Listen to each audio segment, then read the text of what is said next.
Internacionalistas do mundo, univos! Aqui é o Jaú e esse é mais um Pode Rir, seu podcast oficial de relações nacionais. E esse episódio é especial para você que passa mais de uma hora fuçando o catálogo Netflix e não assiste nada, não é mesmo? E vocês, meus amigos, também fazem isso? Digam oi! Bom dia, boa tarde, boa noite para todos os nossos ouvintes. Esse episódio é realmente para você que está sem nada para fazer, procurando o que assistir, o que ler, o que fazer da sua vida nessa quarentena, e a gente trouxe para você. Sejam bem-vindos a mais um Pode Rir, e hoje, como disseram já os meus amigos, episódiozinho especial conversando com vocês sobre diquinhas para o que fazer nessa quarentena e nessa cobertinha para se você está no frio. Exato. Então, meus amigos, hoje a gente faz um episódio bastante especial. A gente vai sugerir para vocês um livro, uma série e um filme. Cada um de nós vai fazer essa seleção. E a gente preparou um catálogo não tão mainstream. Como assim? A gente vai tentar fugir o máximo possível dessas sugestões que tem em sites, tudo que são tipo filmes já batidos, tipo Argo, tipo Grande Aposta, tudo. Então a gente vai tentar o máximo possível pegar filmes que a galera não conhece muito, que todo internacionalista deve assistir. Filmes, séries e livros. Então, feche a sua Amazon Prime, põe marca-página no seu livro e vem comigo.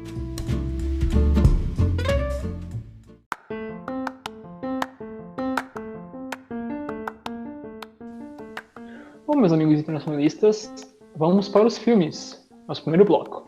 E o filme que eu vou recomendar aqui é um filme um pouco cult, é um filme francês. Ele chama Dheepan, O Refúgio. É Dheepan. Esse filme, ele trata de uma família de refugiados do Sri Lanka que vai para a França temporariamente, mais ou menos temporariamente, para tentar a vida, tentar uma melhor condição, por aí vai. Só que tem vários pontos específicos desse filme aqui que eu vou tratar. Não é bem spoiler, porque logo no começo do filme está na sinopse também. A família do Sri Lanka. O filme se passa mais ou menos nos anos 2000, não demonstra bem aonde está passando, né, que tempo é exatamente. O Sri Lanka, para quem não sabe, ele viveu cerca de 25 anos de guerra civil, uma terrível guerra civil, extremamente violenta, matou diversas pessoas lá, acabou com o país, foi bem cruel. Tinha um grupo separatista que queria criar outro país no território, né, e depois terminou com o governo retomando o poder. Mas, então, o filme demonstra um campo de refugiados no Sri Lanka, né, e mostra o protagonista, o homem, né, que colocando uma roupa, né, arrumando os machucados, não explica muito bem o que estava machucado, e uma mulher, né, perguntando para famílias no campo de refugiados se procurando uma filha, coisa do tipo, uma coisa bem confusa no começo. Aí o filme já demonstra que esse homem e essa mulher estão se juntando e pegando uma criança qualquer no campo de refugiados, uma criança que perdeu pai e família, para fingir que era uma família morta há semanas atrás, para pegar documentos delas e migrar ilegalmente através de coiotes para a Europa. Então se forma um casal, pessoas que não se conhecem, não sabem nem o seu nome direito, né, e pegam esses documentos para tentar fugir. Aí a gente já descobre inicialmente que a mulher, ela queria ir para a Inglaterra, porque tinha uma prima dela lá, com ela, mas no fim eles acabam pegando um barco, bote, e vão para a França. E entram lá, entram no programa do governo para conseguir um emprego, né, para se adaptarem, tudo. Eles falam francês bem básico, bem mal, né? Quem fala melhor é a criança, que também conseguiu aprender mais rápido, tudo. E o resto do filme se passa com eles num centro habitacional, com o pai, né, virando zelador do centro habitacional, e esse centro habitacional existia uma gangue de tráfico, tudo, que trabalha em um dos blocos do prédio, e por aí vai o filme. Spoilers, porque não vai acabar a sua experiência. Mas por que esse filme você deve assistir? Por que todo internacionalista deveria ver esse filme? Porque ele trata muito bem a questão da relação das pessoas no desespero, saindo do seu país de qualquer maneira possível, mentindo, criando uma mentira, para poder procurar um lugar melhor, né? Eu acho que a palavra desse filme é esperança. esperança de sair da guerra e parar de ouvir os tiros. Parar de ouvir as pessoas só voltam morrendo do nada, né? Então, esse filme retrata muito bem, eu acho que é um retrato muito cru, né, de como é a vida dessas pessoas que migram para países totalmente diferentes e como que é o sentimento que elas levam junto com elas, o sentimento da guerra que elas viveram, dos entes que perderam, a tentativa de adaptação, a convivência com outras pessoas, toda essa lógica de esperança, de estar buscando o melhor. Então, para todo internacionalista, eu acho que é um retrato muito do que a gente vê, mesmo hoje em dia, né, com as imigrações em massa, com a entrada de vários imigrantes de maneiras ilegais de outros países, né, e entender o sentimento que essas pessoas estão tendo em migrar, o sentimento contrário a elas, das pessoas nacionais do país. Então, mostra muito essa questão, né? A busca da esperança, a busca de ter seus direitos básicos, direitos humanos, né, conseguidos, né, alcançados em outro lugar. E acho que é um retrato muito bom e algo que todo internacionalista deve sentir e ver, pelo menos nesse filme, que ele retrata muito bem na visão dos protagonistas, que são do Sri Lanka. Comentários, meus amigos? Perguntas? Já uma coisa que eu não sei se você, nas suas pesquisas sobre o filme, viu, mas ele é uma adaptação livre, né? Uma adaptação livre das cartas persas do Montesquieu. Eu achei isso bem da hora também. Eu dei uma pesquisada agora no filme, depois inclusive é o nome do personagem principal, né? E o filme foi muito bem avaliado, inclusive. Ele teve 100% de aprovação no Rotten Tomatoes, ele bem da hora mesmo. E ele me lembrou, inclusive, pelo que você me contou aí, eu não vi o filme, me lembrou um curta documentário da Netflix, que também fala muito sobre essa questão de pessoas lutando pela vida em outros países, a própria questão dos refugiados, né? Que foi o A Vida em Mim, que é um curta documentário que fala justamente sobre crianças que estão desenvolvendo uma doença que chama Síndrome da Resignação, que por estarem vivendo em situações de muita incerteza, por exemplo, não sabendo se vão ficar, nesse caso do documentário, na Suécia, acabam desenvolvendo essa doença que faz com que elas entrem em coma, praticamente, elas dormem e não acordam mais. Então eu achei...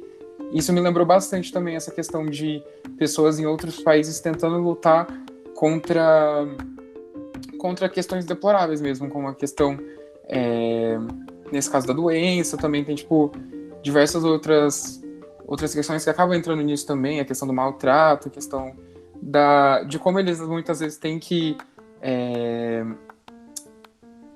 trabalhar no tráfico, por exemplo, a gente vê muito essa realidade também. Então eu achei bem interessante o filme, assim, acho uma puta indicação.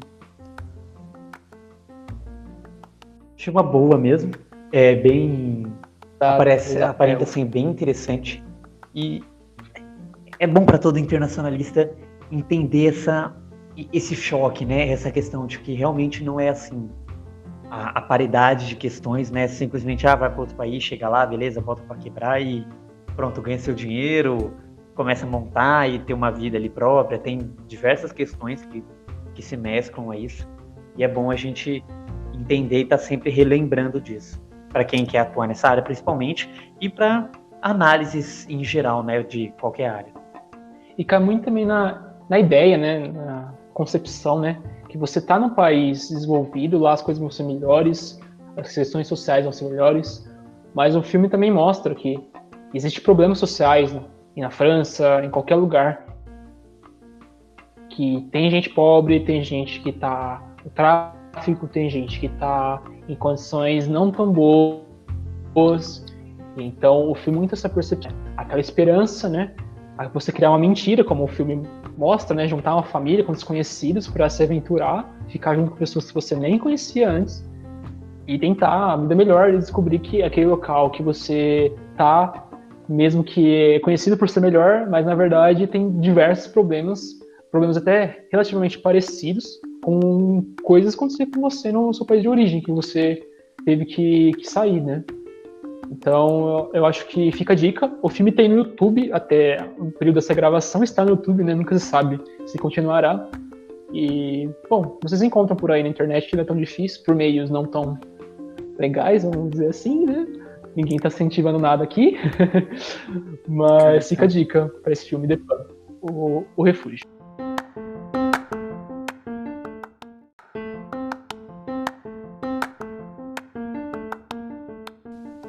Bom, o próximo filme que a gente vai falar é a minha recomendação para vocês. É um filme franco-ítalo-espanhol, mas prioritariamente espanhol, dirigido pelo Alejandro Amenábar, que é o Mar Adentro. Nome em espanhol, português de Portugal e português brasileiro é o mesmo, Mar Adentro. E o personagem principal é interpretado pelo muito famoso também Javier Bardem, que fez diversos outros filmes. Um deles bastante conhecido é o Onde Fracos Não Tem Vez. Para as pessoas que talvez não lembrem o autor de nome, lembrem o personagem dele no filme. E, basicamente, o filme tem uma trama simples. É uma narrativa simples. É baseado em fatos reais. E é a história de um marinheiro que ficou tetraplégico após um acidente. E ele luta, então, pelo direito de se matar, ou melhor, pelo direito à eutanásia. E por que o filme é a minha recomendação para você, internacionalista? Porque o filme realmente teve um impacto nas agendas internacionais. Após o lançamento do filme, a sua explosão, ele ser muito premiado em diversos festivais, que eu vou citar aqui para vocês, alguns deles, o filme trouxe para as agendas internacionais a discussão sobre a questão da eutanásia. Diversas nações passaram a discutir, apareceu nas agendas internas e na agenda internacional em geral, essa questão da eutanásia para os países. E essa questão passou a avançar. Inclusive tivemos recentemente alguns estados alemães aprovando, né, a Suprema Corte Alemã discordando de não ser um anticonstitucional. Tivemos bastante avanço sobre isso. Mas o filme quem deu meio que o pontapé inicial para a gente chegar no ponto que a gente está hoje sobre a discussão de eutanásia. O filme ganhou o Oscar de melhor filme em língua não inglesa, venceu o Globo de Ouro de melhor filme estrangeiro, teve indicação no Globo de Ouro para melhor ator de drama, né, o Javier Bardem, ganhou muitos prêmios no Goya de 2005, foi indicado ao César de 2006 de melhor filme estrangeiro, venceu o David de Donatello 2005 de melhor filme estrangeiro. Teve diversas outras premiações, algumas outras que vale citar. Foi indicado ao Leão de Ouro em Veneza 2004, ganhou o Grande Prêmio Especial do Júri em Veneza. E essa é a narrativa do filme. O filme, então, vai falar como ele enfrentou o Estado, a sociedade e inclusive a igreja para poder lutar por esse direito, ao lado da sua família, que decidiram o apoiar, e também de uma advogada que agarrou o caso dele gratuitamente. É um filme bastante triste, bastante dramático, né, no sentido original de drama, não no sentido mesquinho da palavra, e que vale muito a pena para a gente entender qual é o ponto que está a discussão hoje de eutanásia ao longo de todo mundo, entender melhor exatamente o que é eutanásia e o que está do lado de lá, né, de quem quer praticar a eutanásia, que é algo não tão comum. Geralmente a gente vê algo mais da agenda geral, tipo, tem o pró, tem o contra, etc. Mas qual que é a visão das pessoas que querem realizar isso? A gente também precisa entender isso, né? Um dos pontos e uma das vantagens de ser internacionalista é que você ganha a capacidade de ver as coisas de vários pontos. E o filme serve para ampliar essa nossa capacidade, sensibilizar ela. Acho que o Enzo O que vocês acham, pessoal? Acho que o Enzo mostrou 3 pontos principais que mostram que esse filme é importante ser assistido. Primeiro, que ele é bom também, né? O primeiro ponto é que ele concorreu para vários prêmios, ganhou diversos prêmios, foi reconhecido internacionalmente. O segundo ponto é que o filme trouxe uma discussão para vários países sobre a questão da eutanásia, que é uma questão polêmica e muito delicada. Então, um filme que saiu, que fez as pessoas discutirem o tema, é algo que mostra a relevância do mesmo. E o terceiro ponto, tem o Javier Bardem. Gente, esse cara não faz filme fraco, então assistam, ele é um baita ator. É verdade. Ele é um baita ator. Eu não conheço nenhum filme dele ruim. Eu conheço filmes dele medianos bons, mas assim, ruins, eu particularmente não conheço. Então, posso tá colocando a mão no fogo aqui agora, mas assistam porque o Javier Bardem é um excelente ator. Admiro muito, cara. E também assistam por causa do que o Enzo falou, né? O tema é complicado e merece ser discutido e visto por todos os internacionalistas. Olha, Jaú, não sei se você considera como bom, mas a crítica tende a achar Mãe muito ruim. Então fica aí a questão dele ser só fazer filme bom. Mas, tirando essa questão, eu concordo que ele é um excelente ator. E eu acho muito importante a gente trazer essa temática. Ela foi, inclusive, adaptada também, de certa forma, naquele romance, O Como Eu Era Antes de Você, que eu acredito que, assim, pelo menos na minha visão, não tratou com tanta seriedade quanto poderia ter tratado. Era uma questão bem romantizada, assim, de certa forma.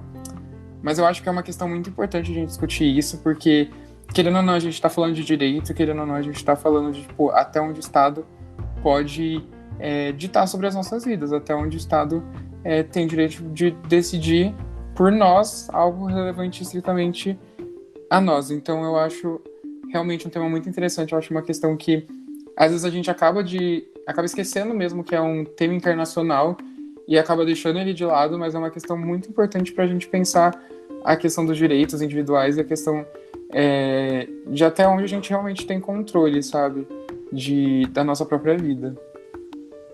Sem dúvida, né? É uma discussão que a gente tende a entender, né? Quais são os direitos, né, das pessoas, né? Quais são os direitos dos indivíduos, né? O direito à vida é um direito humano, mas será que o direito a não querer viver mais seria um direito também? Tem gente que fala sobre isso. Eu realmente não tenho uma opinião formada sobre a questão da eutanásia, eu realmente não sei. Mas eu acho que esse filme pode fazer a gente tentar discutir mais essa questão tão delicada.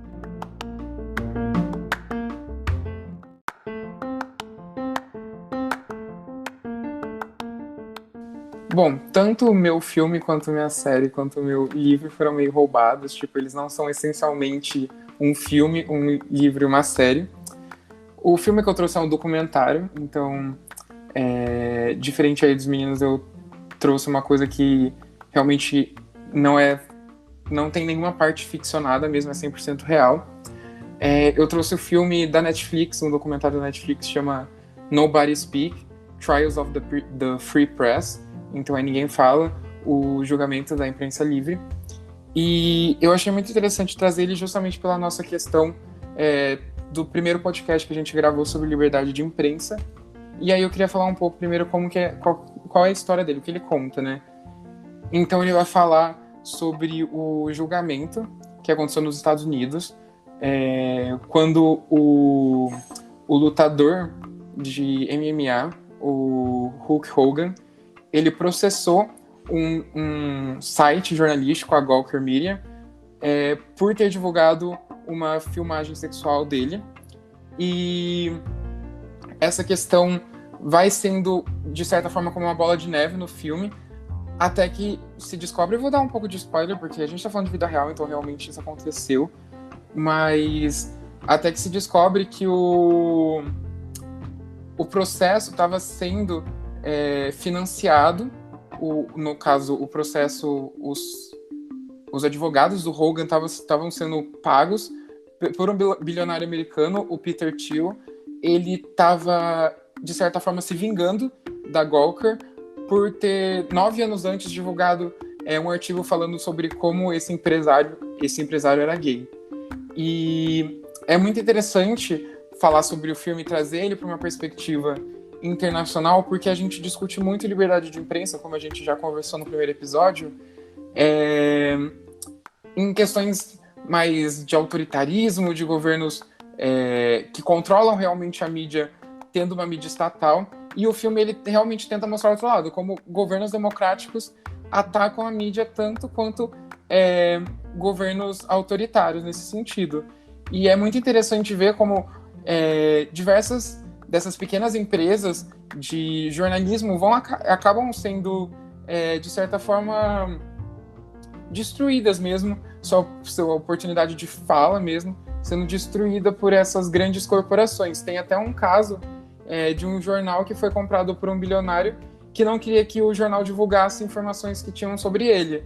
Então é muito interessante a gente ver como o capitalismo também acaba por limitar a liberdade de imprensa se ele não for realmente justo, assim.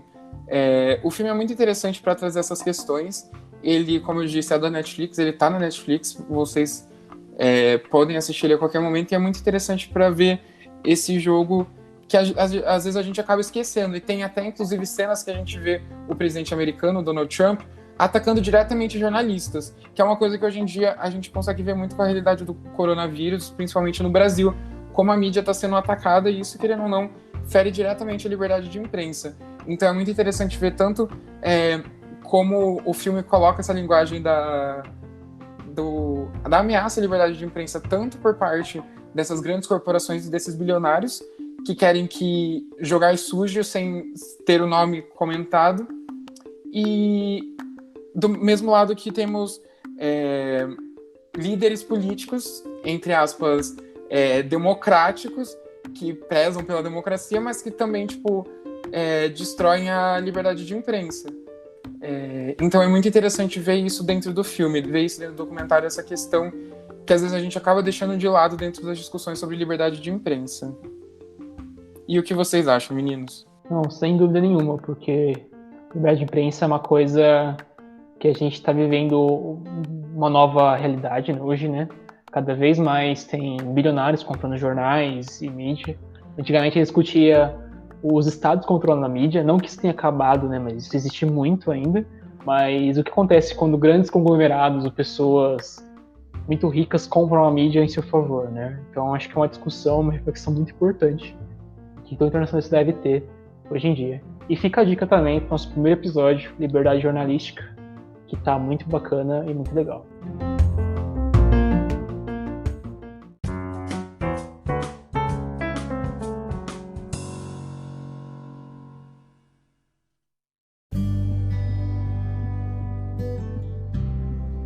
Bom, e agora falando para vocês da minha série, a minha recomendação é uma recomendação ao mesmo tempo pop, um pouco desconhecida, porque todo mundo conhece, mas poucos assistiram. A minha recomendação aqui é as diversas séries de Star Trek, mas eu queria recomendar em especial para vocês a Star Trek The Next Generation, que é com o Patrick Stewart, Sir Patrick Stewart, que faz o Professor Xavier na franquia dos X-Men, muito famoso.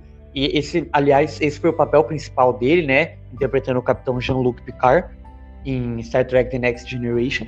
E por que Star Trek é importante para os internacionalistas? Por que todos nós devemos assistir? Não todas as temporadas, nem todos os episódios, mas pelo menos uma temporada, muitos episódios, procurar os melhores episódios na internet. Porque, basicamente, a própria ideia de fundação, de criação da série, foi baseada naquele espírito da ONU, no espírito da Guerra Fria, do combate. O Gene Roddenberry, que é o criador, ele se baseou em muitas coisas, em muitos assuntos, em planos de fundo, usando a Guerra Fria, usando claramente questões que têm a ver com balanço de poder. Você pode até discordar da balança de poder, mas assistir a série é bom para poder ver de uma forma a representação pop da balança de poder, conflitos entre impérios, a Federação conflitando com impérios como os Klingons, os Romulanos. É muito interessante ver, e além disso, desses próprios registros dos conceitos, é interessante também ver a própria questão de como a oratória é importante numa negociação, como a diplomacia, ter a cabeça fria, os personagens enfrentam todos esses desafios que o internacionalista enfrentaria no dia a dia, numa situação de guerra, ou até mesmo dentro de uma empresa, numa negociação difícil, que é conseguir manter a cabeça fria, conseguir jogar os argumentos de uma forma diplomática, que você consiga convencer a outra parte. Enfim, Star Trek, em especial The Next Generation, tem muito a ensinar para os internacionalistas em todas essas questões. E, além do mais, a série é de ficção científica, é bastante interessante, e ela discute outros termos para além das relações internacionais. Ela discute ter questões como extinção, racismo, meio ambiente, sustentabilidade, proteção de direitos humanos, questões morais, éticas, às vezes, dilemas, né? Paradoxos, tipo, é justo sacrificar meus preceitos morais por algumas questões para salvar vidas, esse tipo de questão. Então, no geral, essa é a minha recomendação, porque Star Trek é sensacional.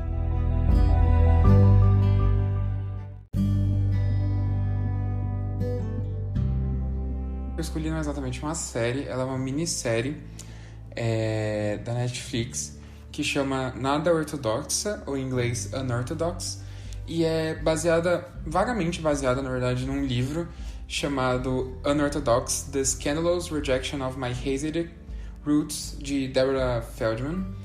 E a série é muito interessante porque ela traz um diálogo com várias culturas e várias comunidades diferentes. Então é uma minissérie que, primeira coisa, já distingue ela porque ela é falada em 3 línguas, né?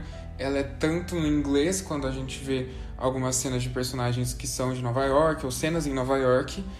Ela também é em Yiddish e em alemão. Então é muito interessante a gente ver que são essas 3 culturas conversando ali dentro da série. E outro fato interessante também é que ela foi a primeira série da Netflix a ser gravada principalmente em Yiddish. Então já mostra que é uma série muito interessante, uma minissérie no caso. Bom, mas sobre o que é? A história vai acompanhar uma judia de 19 anos, chamada Esti, e ela está vivendo numa comunidade ultra-ortodoxa em Williamsburg, no Brooklyn, e ela tem um casamento arranjado, ela está vivendo ali a vida dela, quando ela decide se mudar para Berlim, que é onde a mãe dela atualmente morava, e começa a tentar se encaixar na cultura, começa a tentar arrumar um emprego também. Então, vai acompanhar exatamente essa transição da Este de Nova York, dessa comunidade ultra-ortodoxa dentro de Nova York, para a Alemanha, que já é uma outra realidade completamente diferente. E é muito interessante ver essa série, especialmente para quem para quem estuda relações internacionais, né, para os internacionalistas, porque ela discute muito essa questão de culturas, né, culturas se enxergando, como as culturas se percebem. A gente vê que tem um pouco de preconceito cultural de todos os lados, assim. A gente vê, da mesma forma que essa cultura ultra-ortodoxa da qual ela sai julga, de certa forma, a vida, por exemplo, na Alemanha, as pessoas da Alemanha também julgam a Este em diversos pontos durante a minissérie. Ela é bem curtinha, vale a pena conferir. Ela discute muito essas questões de qual é o seu local na sociedade, qual é o seu local na sua cultura, as trocas culturais que a gente faz. Porque, por exemplo, ela mesma não se considerava parte da vida de Nova York, porque geralmente a gente vê Nova York, a gente tá vendo, pelo menos assim, na cultura pop, a gente tá vendo uma Nova York mais agitada, vemos festa, e naquele momento a gente vê uma outra realidade de Nova York. Então é muito interessante perceber os locais culturais, perceber esse intercâmbio mesmo acontecendo ali na tela. A série também ela é composta por uma maioria de atores que são israelenses, o que já mostra também uma coisa muito interessante da série, que é justamente esse intercâmbio que ela mesma promove dentro de si. A série realmente é um show de atuação, tem atuações muito interessantes, e o roteiro realmente te prende para você querer saber o que está acontecendo, o que vai acontecer com a Este. Vale a pena realmente conferir se você tem interesse nessa grande área da cultura dentro das relações internacionais, de como as pessoas se percebem a si mesmos, percebem aos outros. É muito interessante toda essa questão do conflito propriamente interno da Este durante toda a temporada da minissérie. Então essa é a minha sugestão para vocês que estão procurando alguma coisa relacionada à cultura dentro das relações internacionais, ou só querem assistir uma coisa que realmente vai tocar vocês, porque a série é muito tocante, a minissérie é realmente muito bem desenvolvida e muito bem trabalhada em cada um dos personagens. Então essa é a minha indicação de série para vocês, e lembrando que ela tá na Netflix, para quem quiser assistir, ela é realmente muito interessante.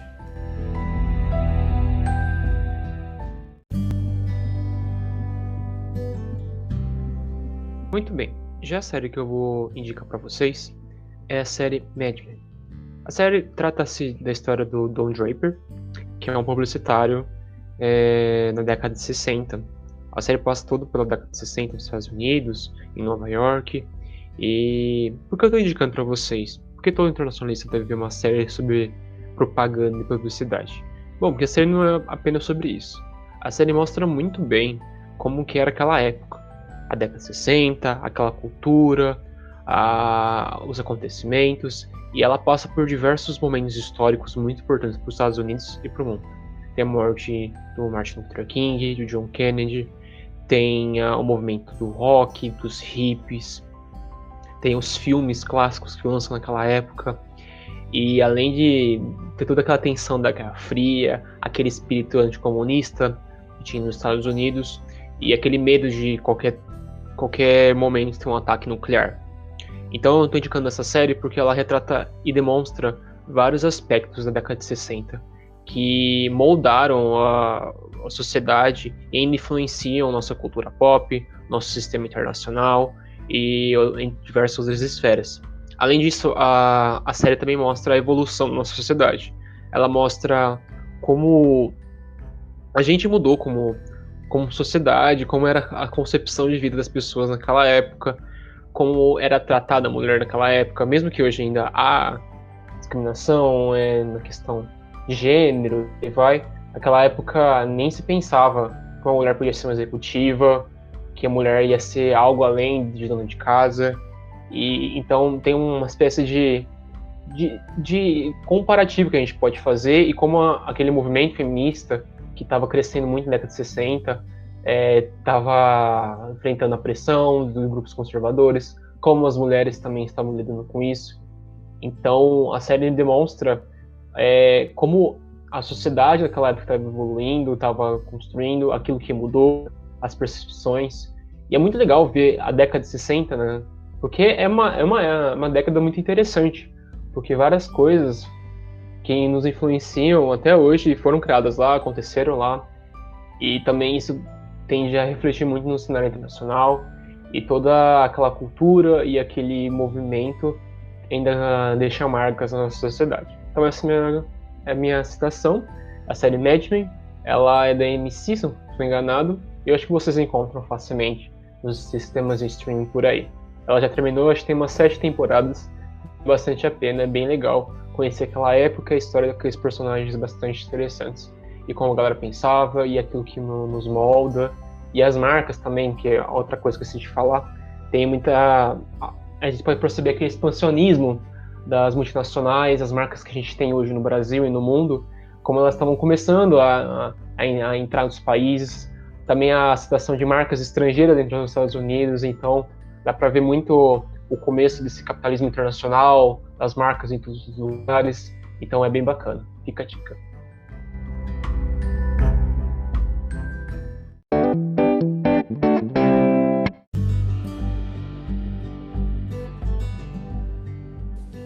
Finalmente a gente vai para o nosso último bloco desse grande episódio especial de sugestões para vocês.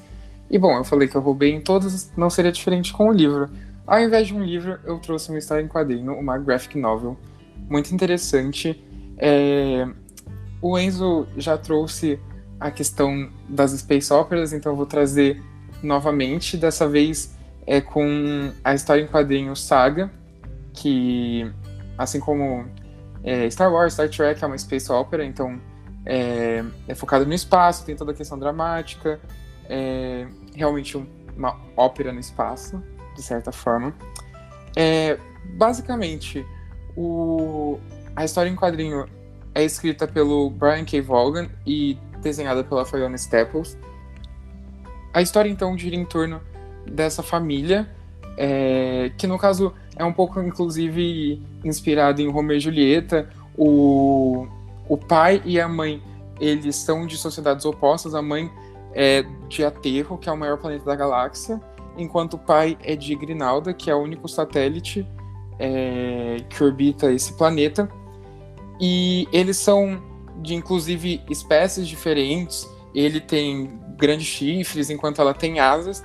E aí, nisso, no meio de uma guerra que tem entre esse satélite e esse planeta, os dois se apaixonam e eles têm a bebê Hazel.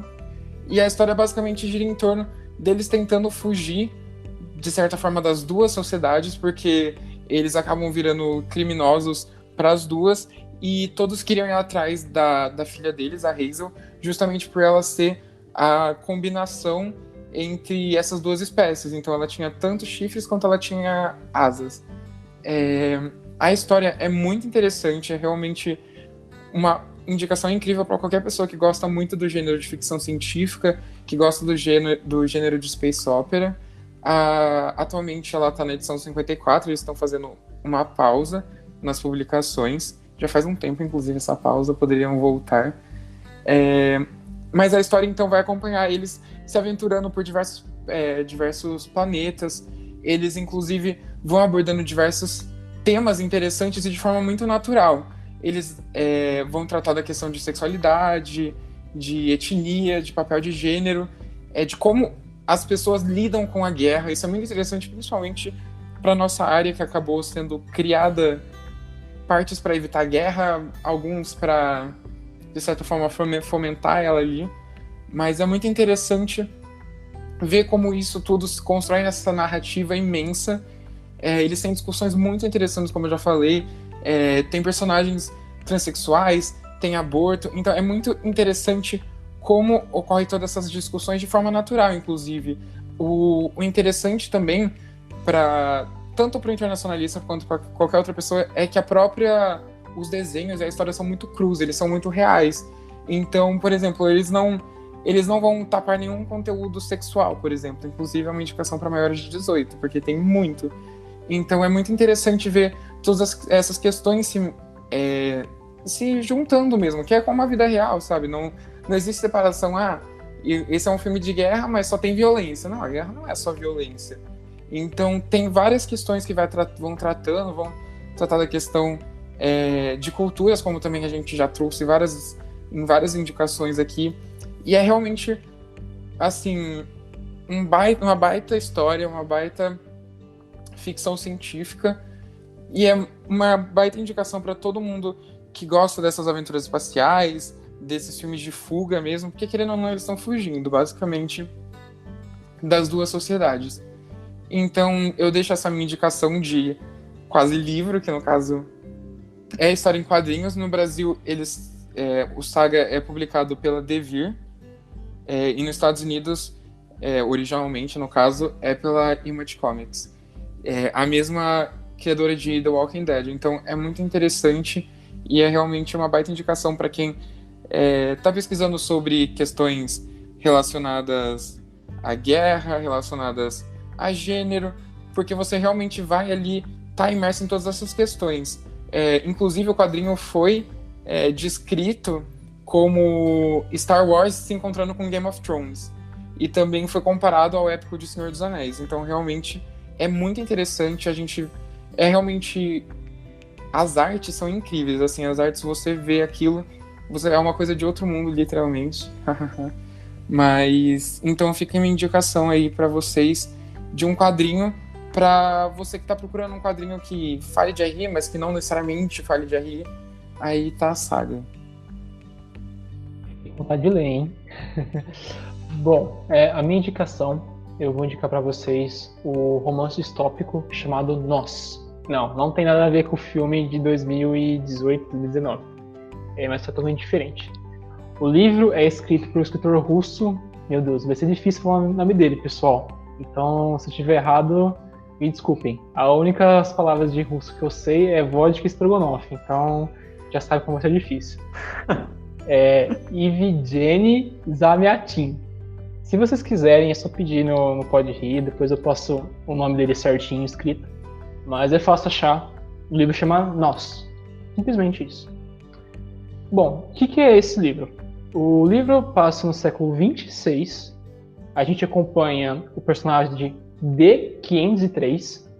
E a gente está imerso em um mundo que sobreviveu de uma guerra devastadora, que só 0,2% da humanidade sobreviveu, e as pessoas vivem num estado único, que é um local que é cercado inteiramente por um vidro, uma parede de vidro, que ninguém pode sair dessa parede, então só existe esse mundo, e lá fora é só mato ou coisa do tipo, ninguém sabe o que tem lá fora. E a sociedade vive num mundo totalmente focado nesse estado único, e numa sociedade totalmente pragmática, racional, mecânica e robótica ao extremo mesmo.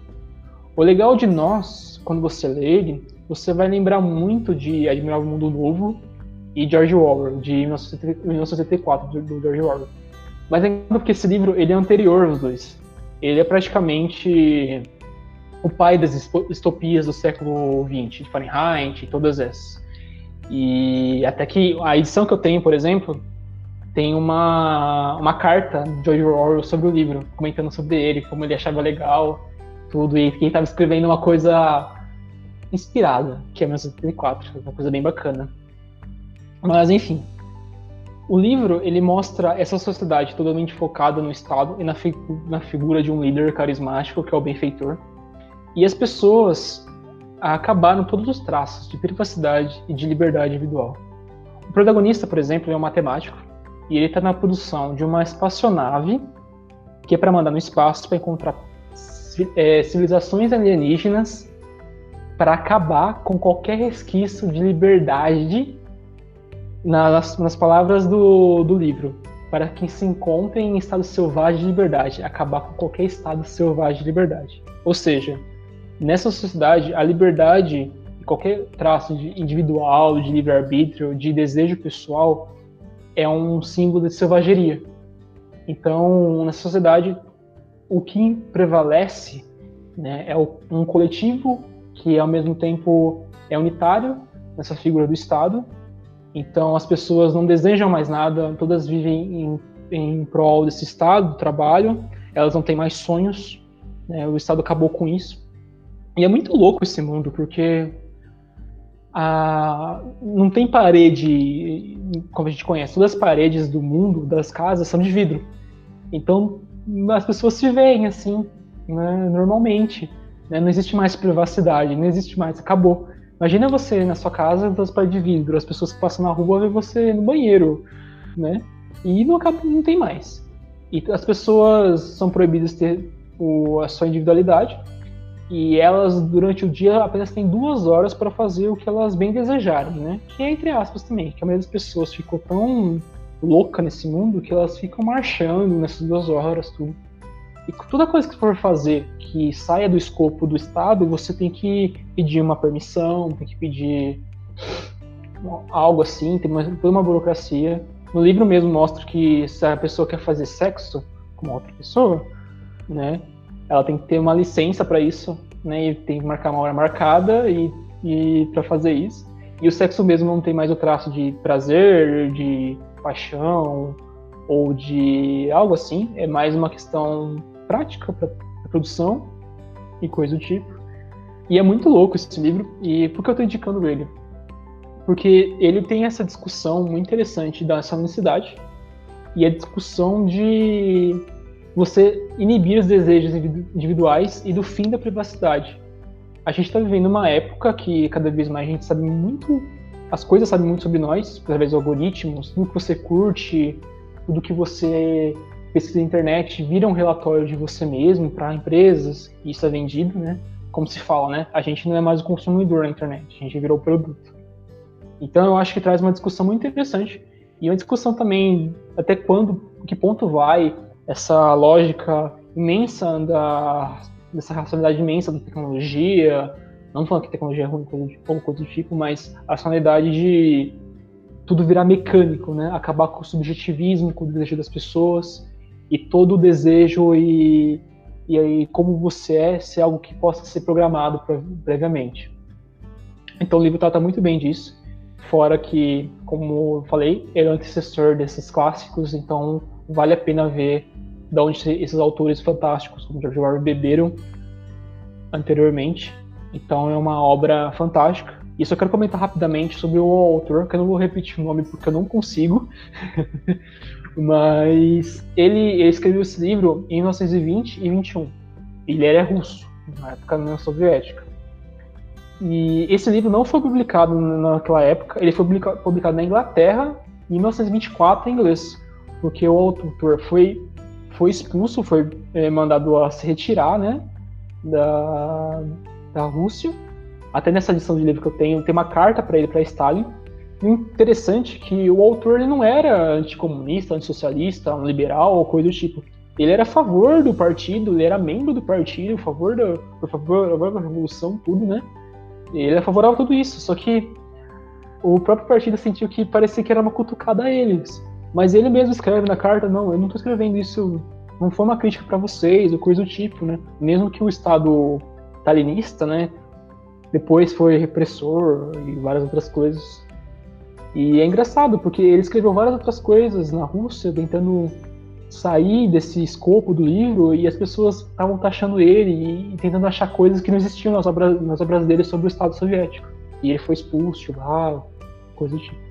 Então fica essa dica dessa obra bastante interessante, com essa história muito interessante desse autor que eu não consigo falar o nome. Eu só queria comentar aqui, mandando 2 frases de efeitos para vocês, algo bastante clichê, pelo menos a primeira delas.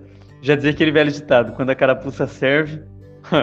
E a segunda que eu queria dizer é que isso me lembra bastante, né, daquilo que já alertava aqui, fazendo uma declaração pessoal para vocês, o meu amado Max Weber, sobre os perigos da radicalização, da racionalidade e da burocracia, né, da burocratização. É bem bacana ver, inclusive, como são em períodos próximos, né? Fazia pouco tempo que o Weber tinha falecido, em 2021, e aí como não só o Weber estava enxergando que isso poderia estar acontecendo com o mundo e onde que isso poderia nos levar, né? No caso do Weber, se concretiza, portanto, no Estado alemão fascista nazista. E, por fim, para fechar as recomendações aqui de livros, eu queria recomendar um para vocês. Também, ele é um pouco mais famoso, eu acho que do que os meninos estão citando, já apareceu mais na mídia, principalmente porque ele veio junto com o Prime Video, quando foi lançado, foi uma das primeiras séries, se não a primeira, não me recordo, do Amazon Prime Video, que é o American Gods, ou Deuses Americanos, do Neil Gaiman, muito famoso por escrever Sandman, também uma série de graphic novel, né? Muito famosa, sua obra principal e bastante premiada.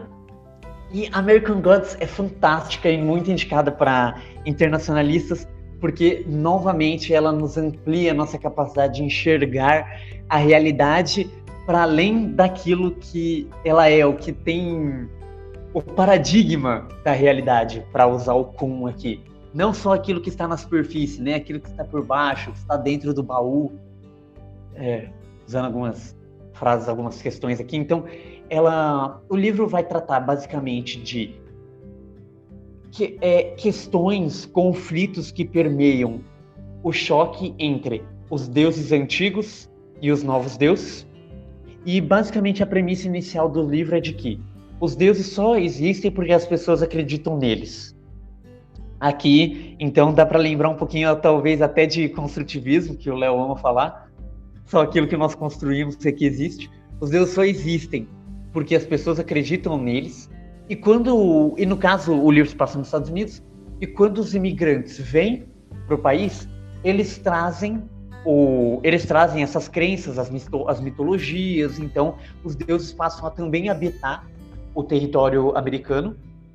Porém, conforme as gerações vão passando, a cultura vai se tornando, né, uma cultura própria dos Estados Unidos, esses deuses vão perdendo força e desaparecendo, e surgem novos deuses. E como o filme se passa na atualidade, no presente, alguns dos novos deuses que eu vou citar para vocês são os principais.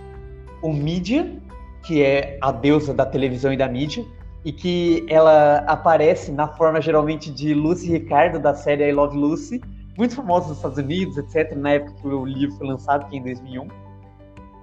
O Mr. World, que é o deus da globalização, agências secretas. Então, basicamente, o Mr. World seria, né, aquele que tipo, observa tudo sobre o mundo, consegue ver tudo que está acontecendo. E aí ele é descrito como criado a partir da obsessão que os americanos têm em helicópteros pretos e os homens pretos, né, que seriam do MIB, né, aquela coisa de que teria alguma agência super secreta que vigia o mundo, ou batalha contra alienígenas, etc. Do filme bastante clássico. O outro, e eu acho que o principal na nossa atualidade e no momento de coronavírus, para a gente pensar, que é o Technical Boy, que é o deus da tecnologia e da internet, que eu vou comentar sobre ele daqui a pouco. E por último, o que eu acho mais engraçado, assim, porque ele é fantástico, para dizer o mínimo, é o The Intangible, que é o deus do dinheiro e da bolsa de valores, que no caso, por incrível que pareça, outra expressão, que é muito engraçado, realmente, eu acho fantástico. O Neil Gaiman tem escrito sobre isso, que é a personificação da mão invisível do mercado. Inclusive, ele não gosta de se encontrar com os velhos deuses pessoalmente, porque ele acha que os encontros serão a partir das forças do mercado agindo. É algo realmente muito bom, essas personificações que o Neil Gaiman faz, ele é fantástico nas descrições. E comentando agora o que eu acho principal do Technical Boy, que é o deus da tecnologia da internet, e que traz a principal lição, né, do livro, que é a gente analisar como nós estamos sendo dominados por essas coisas, e inclusive as nossas caixas de pensamento passam a não conseguir escapar disso, inclusive essas coisas se materializam. Eu acho que um bom exemplo disso agora, deixando claro que eu não sou contra e nem a favor, nem nada, não vou dar minha opinião sobre isso aqui agora no pod, que é a questão de EADs, videoconferências, etc., e de como isso toma o status, toma as nossas conversas e a coisa praticamente se materializa. Quando você menos imagina, você se pega pensando em videoconferência, você vê estando numa videoconferência ou lendo algo sobre videoconferência, como melhorar uma videoconferência, etc., qual é o melhor aplicativo. Toda hora aparece isso nas suas recomendações de leitura, no seu Instagram. Então, é uma questão de como isso vem tomando, né, as nossas discussões. E o livro traz bem isso, de como essas coisas podem acabar se materializando e tomando os nossos espaços, tomando as nossas realidades. Então é um livro fantástico, relativamente curto, eu acho que não chega a 400 páginas, ou tem 420, 430, e é fantástico. É essa a minha recomendação, galera.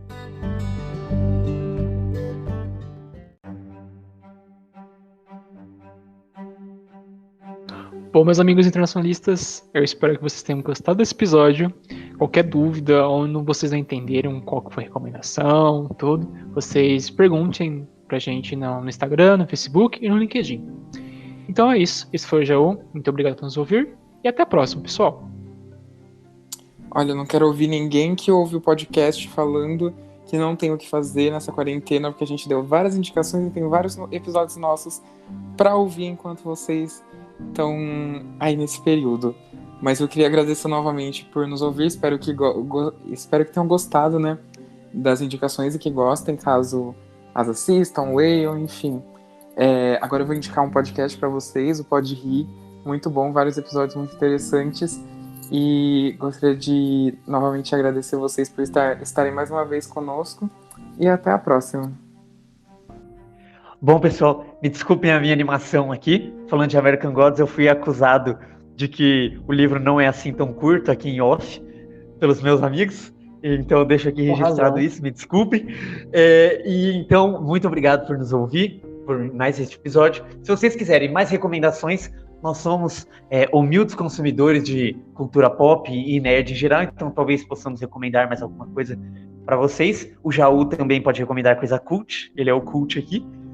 E é isso. Esse foi o Enzo. Até o próximo episódio.